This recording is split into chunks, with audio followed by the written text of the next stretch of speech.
everyone, Catherine Avery, productivitybydesign.com. And this is the next episode of the Shift Show. Yes, there's an F in it. We're going to shift our perspectives. And this week we have a question from Dave Quinn, Super Dave. He said, I'd love to know how you choose what task to tackle when you have 1,000 things you could do. I think we all have 1,000 things we could do, Dave. Just so you know, the average person has 35 tasks on their to-do list at any given time. I've come to the conclusion that I'm going to die with a to-do list, and I've just let that go. Shifted. So, Dave, this is a prioritization question, and there's lots of methods to choose your priorities. And I know you're really good at choosing your priorities, so no judgment here. You can do a brain dump, where you list everything you have to do and then label them like 1, 2, 3, or star your top 3 priorities and do those first.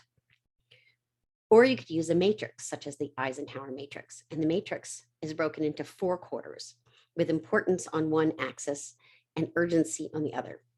And then you plug your tasks, probably from the brain dump list, into each quadrant. So the first quadrant to think about is the important and the urgent. If you're getting close to April 15th, a classic example of this is paying your taxes. But anything that's got a deadline on it that's absolutely required from someone else is important and urgent, or even required of yourself. Important and not urgent.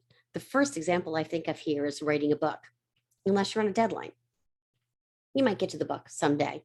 I've got a someday book, 3 years going now, maybe 4. Someday I'll get to it. That's sitting in that important, not urgent category. And I really want you to hold that category because it's the most important quadrant. Important, urgent, and not important is something, example, your kid asked you to do that they could do themselves. Often this quadrant is loaded with what I call OPP, other people's problems. And then finally, not urgent and not important are all those time wasters like playing Candy Crush or watching mindless TV instead of getting to all the projects you want to do. Most of us get stuck in the urgent and important category, and we can't get out because we're constantly putting things off until they're considered urgent, and then they finally get done. The goal is to get to the important and not urgent category, that quadrant, because that's where your actions can meet your dreams.